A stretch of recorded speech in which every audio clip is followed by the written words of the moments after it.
Hello, welcome to Insights in Action with Orange 142, where we interview agency leaders and business owners to uncover the journeys, the strategies, and the insights that drive their success.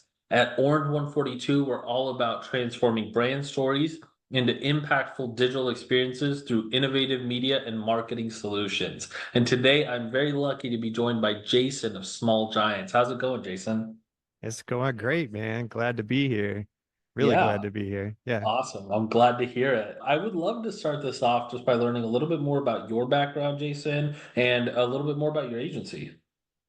Yeah. So my background originally from North Pole, Alaska, was born in Wow. Alaska, born and raised in Alaska, joined the military, served 21 years in the Air Force, got Wow. out of the military, used my post online, my post 9/11 GI Bill to go to Full Sail College to be a cinematographer, got a bachelor's from there. Didn't think that I would use my skill set to work for a marketing agency, but this is a beautiful agency that I work for. And about our agency, we're Small Giants.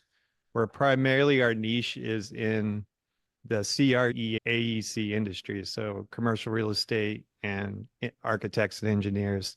And we have two offices. One, we're based here in Phoenix, and then we have another office in Denver, Colorado.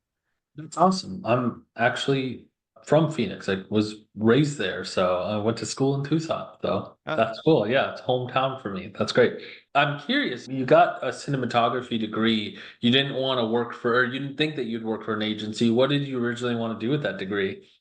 I want to shoot documentary films. That's like where my passion and my love lies. But a lot of times I don't, I have a small family. And for me, being able to be a provider and stuff like that, I just haven't niched my way into the world. I haven't networked in that community. And therefore, it's not paying the bills. So I had Yeah. to go to work. And I was working for a church before COVID hit. And then COVID hit. And then the church closed. And that's when me and my wife decided to move here to Phoenix.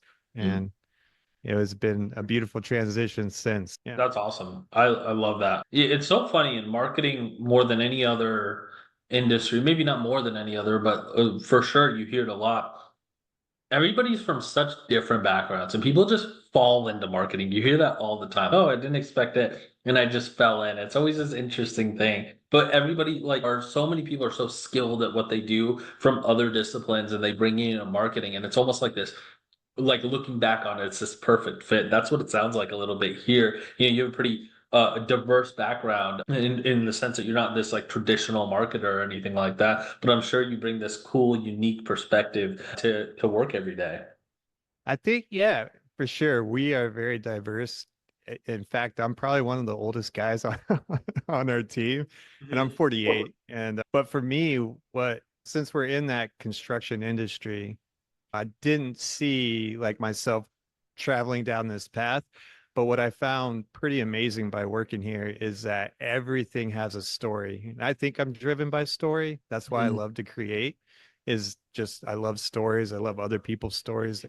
And these businesses and these construction companies have such amazing, unique stories. A lot of them are generational. So you get a lot of Mhm. unique perspective. And I just love to capture and tell those stories for our clients. Yeah. And I actually did have I was thinking about this as I was thinking about this episode. You specialize, like you said, in CRE and AEC. How do you guys uncover and craft compelling stories in fields that may not traditionally focus on narrative-driven marketing?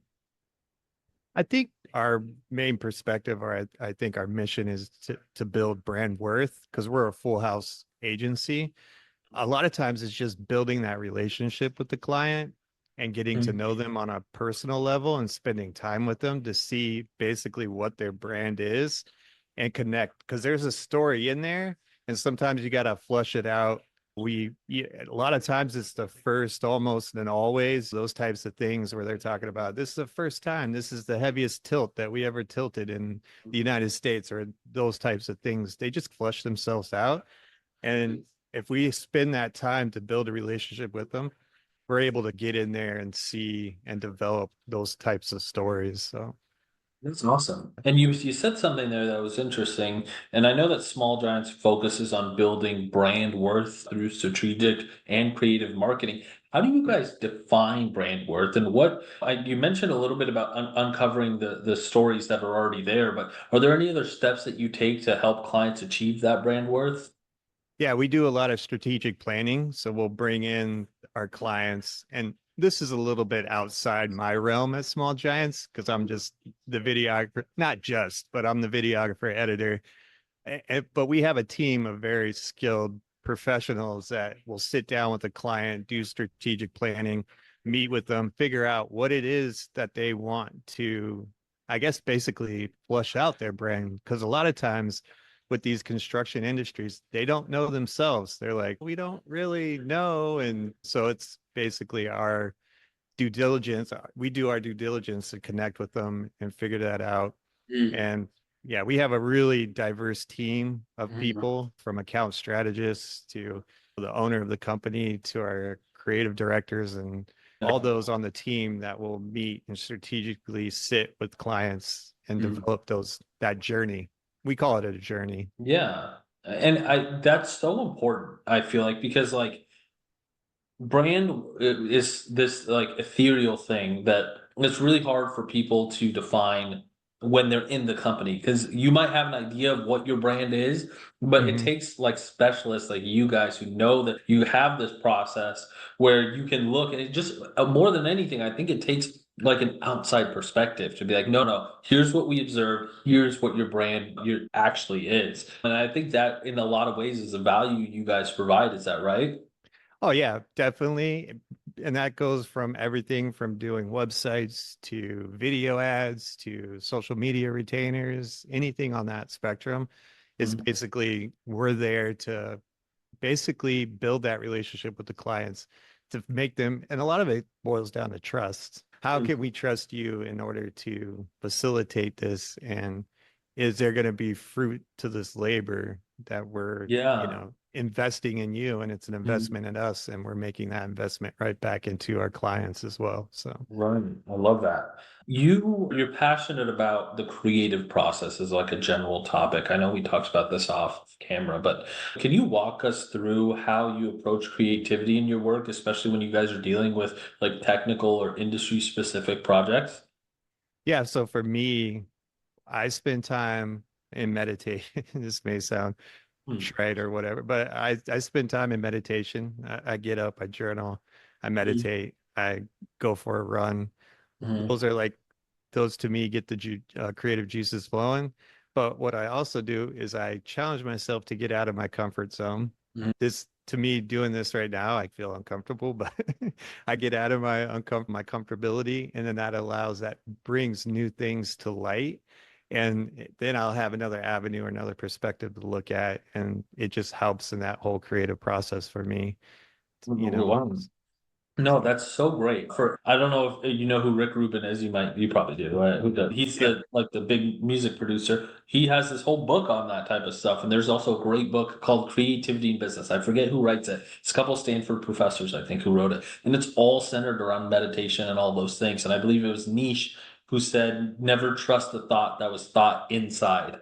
Right. Oh yeah. Meaning like get outside and think. So I love that for you to be able to have understood after this time that hey, for me to get my juices flowing, here's what I need to do. And it's so in line with what other people it is. I think creativity and a creative process is a very hard thing to teach because it's so Right. individualized. And so you seem to have your own like specific process that works really well for you, which is cool. Yes. And it's also cool that at your agency, you're able to do that yourself. Like you're able to ideate on your own and you're not bound by these restrictions or anything, which is really cool.